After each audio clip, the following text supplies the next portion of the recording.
સહું એ બે ભર્યા અપાર, સહું એ બે ભર્યા અપાર. વિષવસાય હવાત છે. એવા અવગુણ અવલોકીને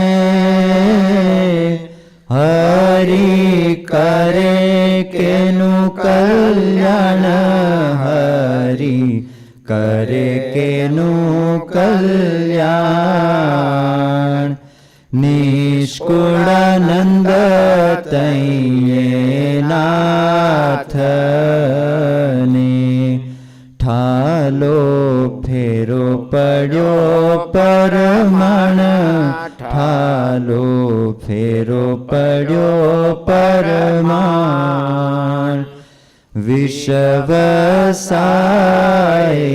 હવાત છે. પદ નંબર 1. 20 વસા એહ વાત છે એટલે 100માંથી 100% સાચી વાત છે. જ્યાં સૌરાષ્ટ્રમાં વસાનું માપ હતું એમ 20 વસાએ એક વીઘો થતો. અહીંયા ગુંટા છે. હવે તો ન્યાય નથી બહુ રહ્યું. અમરેલી જિલ્લામાં છે જ વસા. આપણે અમરેલીની જમીન લીધી વસાના ભાવે લીધી ત્યાં. વસો અને ગોંટો એ બે હરખું ગણાય, માપ હરખું ગણાય. એટલે 20 વસાનો અર્થ એવો થાય કે 100%, 100%. એમાં જરાય ઓછું નહીં. એટલે નિષ્કુળાનંદ સ્વામી એ જૂના જમાનાનું દ્રષ્ટાંત 20 વસા એ વાત છે. એટલે 100% વાત છે કે કોઈ માણસ 100% નિર્દોષ ન હોય શકે. કંઈક ને કંઈક ખામી ભગવાનની દ્રષ્ટિએ તો હોય જ છે. પોતાની દ્રષ્ટિ હાવ ન હોય, પણ ભગવાનની દ્રષ્ટિએ તો કંઈક ને કંઈક ખામી હોય. એટલે એમાંય ભગવાન પાસે જવું ત્યારે પોતાનું અભિમાન રાખવું નહીં કે હું નિર્દોષ છું અને મારું કલ્યાણ ભગવાનને કરવું જ પડે. મેં ભગવાનને માટે બહુ કર્યું એવું કોઈ અભિમાન ન કરે. માણસ છે એ ખામીથી ભરેલા છે. તે દેવતા સુધી ને બ્રહ્મા સુધી કીધું ખામીથી ભરેલા છે. એટલે એ બધું હું કેટલો શુદ્ધ છું એનું બધું પ્રૂફ કરવા કરતાં ભગવાનની શરણાગતિ કરી લેવી. પોતાના શુદ્ધપણાનું બહુ પ્રૂફિંગ બહુ ગોતવાનો તૈયારી ન કરવી. કે એવિડન્સ બધા કે ને એને એવિડન્સ જ કે બીજું કે એવિડન્સ હું પ્રૂફ છું એના એવિડન્સ આ. એટલે માણસ જાજુ એમાં ધંધે લાગી જાય. ટાળવા નહીં હોય તો હું અમે બધા અમે શુદ્ધ છીએ, અમારે એમ કાંઈ ખામી નથી. આવો બધાનો સ્વભાવ છે મહારાજ કે સ્વામી કે. એટલે એવું બહુ ભગવાન પાસે પોતાનું કલ્યાણ ઈચ્છવું હોય તો પ્રૂફ કરવા બહુ ટ્રાય ન કરવી.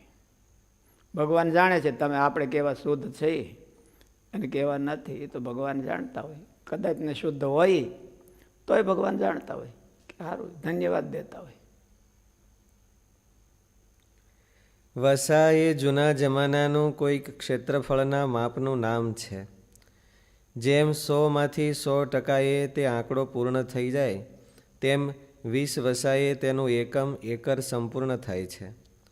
તેને દ્રષ્ટાંતમાં લઈને સ્વામી બતાવે છે કે અંતરશત્રુના જોર સામે કોઈના પુરુષાર્થનું જોર સાંગોપાંગ ટકી શક્યું નથી. માટે ભગવાનના બળની સહાય લીધા વિના કોઈ તેની સામે પાર ન ઉતરી શકે. સમગ્ર ત્રિલોકીમાં પોતાના અહમના જોરે અને પોતાના પુરુષાર્થના જોરે તેમની સામે જેણે જેણે સંઘર્ષ કર્યો છે તે તમામની તેઓએ લાજ લીધેલી છે. બધા ગોથા ખાઈ ગયા છે. નારદજી તપ કરતા હતા તો ઇન્દ્રને મનમાં એમ થયું કે આ કોણ તપસ્વી છે, એટલે કામદેવને મોકલ્યા અને નારદજી ઉપર કાંઈ અસર થઈ નહીં, કામદેવને જીતી લીધો. એટલે નારદજીને મનમાં એમ થયું કે અહીં કોઈ જોનારું નહીં, અને ખબર કેમ પડે મેં આવું કર્યું, એમ મારે કાંઈક કરવું જોઈએ. એટલે પછી તરત જ કામદેવની વ્યા ગયા, કામદેવની બધા પગે લાગ્યા, બધી અપસરાઓ પગે લાગી. નારદજી આશીર્વાદ દીધા છે કે જાઓ તમારું સારું થાય. કામદેવનું આમ બળ ન આવેલું, સીધે સીધું બળ ન આવેલું, એટલે કામદેવ બીજો ઉપાય કર્યો. એટલે કે પગે લાગ્યો કે મહારાજ તમે ધન્ય છો, ત્રિલોકીમાં મારા અંડરમાં કોઈ ન આવ્યો હોય એવો તો કોઈ છે નહીં, પણ સિવાય તમારી તમે આવજો. એટલે નારદજીના મનમાં એમ થયું કે આપણે છીએ એમાં પ્રૂફ થઈ ગયા પછી શું વાત, આપણે એ વાત છીએ એમ. એટલે પછી મનમાં એમ થયું કે અહીંયા જંગલમાં કોઈ જાણે નહીં, હિમાલયમાં તપ કરવા ગયા હોય કોઈને ખબર નહીં પડે, અને છાપામાં દઈએ તો સારું, છાપામાં દીધું હોય અને કાં તો કટાણે ગ્રુપમાં મૂકી દઈ તોય ઘણો, તો આપણને ખબર પડે બીજાને એમ. એટલે મનમાં એમ થયું કે ગ્રુપમાં તો ક્યાં મૂકવું, પણ મોટું સેન્ટર હોય ને જાય ક્યાંક. એટલે શંકર ભગવાન પાસે ગયા કે કેમ છે, હમણાં હું તપ કરતો હતો, મેં કીધું તપ કરીને મહાપુરુષના દર્શન કરવા જોઈએ, તો કે દર્શન કરવા આવ્યો છે, પણ બહુ સુખરૂપ પૂરું થઈ ગયું, કાંઈ વાંધો ન આવ્યો. અને એમાં અમુક અમુક તો એવી ઘટનાઓ બની કે વાત ન પૂછો એમ. પછી વાત કરી કે આવી રીતે થયું. એટલે શંકર ભગવાને કીધું કે સારું, તમે બહુ ધન્યવાદ નારદજી, કોંગ્રેચ્યુલેશન, વેરી વેરી. પણ કે તમે આ નારાયણ ભગવાન પાસે જાઓ તો એ વાત નહીં કરતા.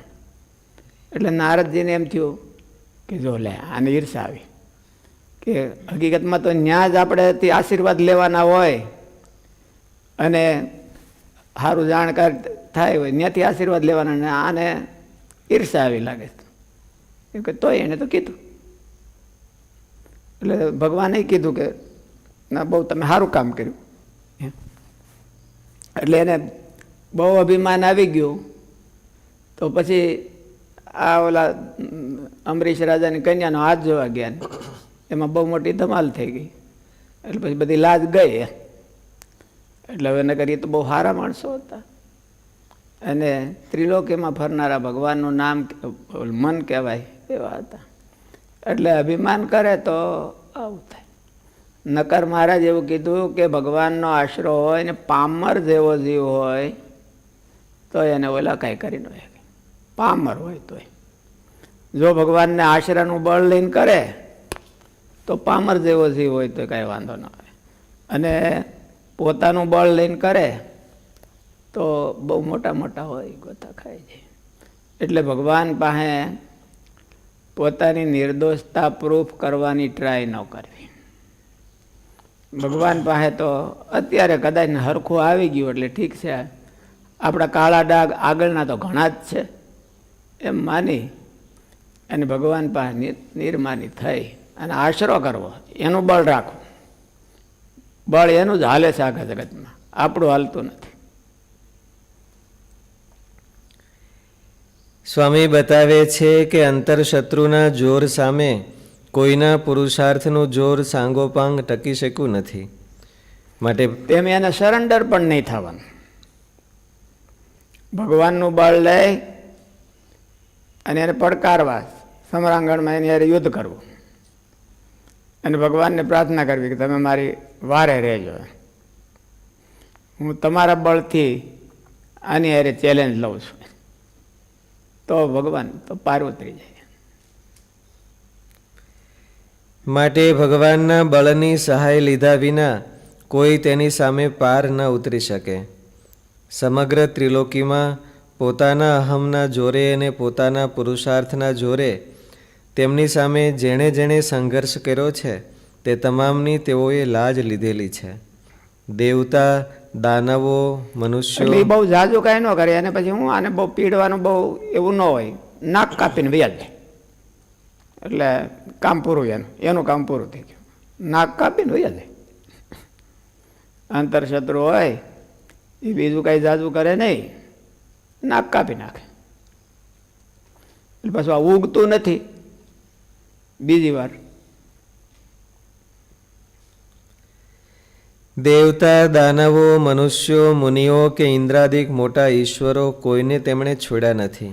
એટલે નિષ્કુળાન સામે એક ઠેકાણે બહુ લખ્યું કે સરસ કે બધું જાય તો જવા દેવું, માથું જાય તો જવા દેવું, પણ આ ન જવા દેવું, આખી જિંદગી ન જવા દેવું એ બહુ કઠણ છે.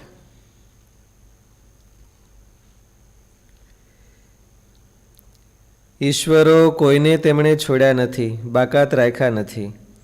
કોઈ પણ મનુષ્યનું અંતર સંપૂર્ણ નિર્દોષ કે ચોખ્ખું જણાયું નથી. કામ, ક્રોધ, લોભ, મોહ કોઈને કોઈ એકાદ તો અંતરમાં નાના મોટા સ્વરૂપમાં બેઠો હોય છે. પોતાનો ગંદવાડ ગોઠવીને જ બેઠો હોય છે. કોઈ નિષ્કલંક જડતા નથી, એબ ખામી ભેરા છે. સારા સારા એ બે ભર્યા એટલે કલંક, એબ એટલે કલંક, કલંકથી ભરેલા માણસો છે બધાય જીવ. સારા સારા સાધકો પણ આમાંથી બાદ થઈ શકતા નથી. કોઈ બેફામ થઈ પૂર્ણતાનો દાવો ધરાવે તો તે ખોટું છે. શાસ્ત્રો ના કહે છે. ગરજ અમારો વાંક હું, આપણી પાસે તો કઈ માણસો પાસે અમારો વાંક હું, પણ ભગવાન પાસે ન કહેવું. શંકર ભગવાન કીધું ને એમ કે તમે અહીં મારી પાસે વાત કરી તો કાંઈ વાંધો નહીં, પણ નારાયણ પાસે કહેતા નહીં એમ અમારો વાંક હું એમ. સારા સારા સાધકો પણ આમાંથી બાદ થઈ શકતા નથી. કોઈ બેફામ થઈ પૂર્ણતાનો દાવો ધરાવે તો તે ખોટું છે. શાસ્ત્રો ના કહે છે. ગરજવાન થઈને અરજ કરનારને ભગવાન ગમે તેવો ગુનો માફ કરી દે છે. એ વાત 100% સાચી છે. ગરજવાન થઈને અરજ કરવી જોઈએ એ ભગવાન આપણે થોડી માલી પર ગરજ રાખવી છે. ઠેઠ સાધુએ જિંદગીના છેલ્લા શ્વાસ સુધી ગરજ રાખવી જોઈએ, સત્સંગની ગરજ રાખવી જોઈએ. ભગવાનના ભગતની રાખે તો જ ભગવાનમાંથી ભગવાનના ભગતમાંથી પડ્યો અને હરિભગતમાંથી પડ્યો એ ભગવાનમાંથી પડી ગયો કહેવાય. ભગવાનના સંતની અને હરિભગતની ગરજ રાખે એણે ભગવાનની ગરજ રાખી કહેવાય. અને એને બેનાથી બેપરવા થઈ જાય એટલે એ ભગવાનથી બેપરવા થઈ ગયો કહેવાય. એવું ગુણાતીતાનું સ્વામી કીધું છે.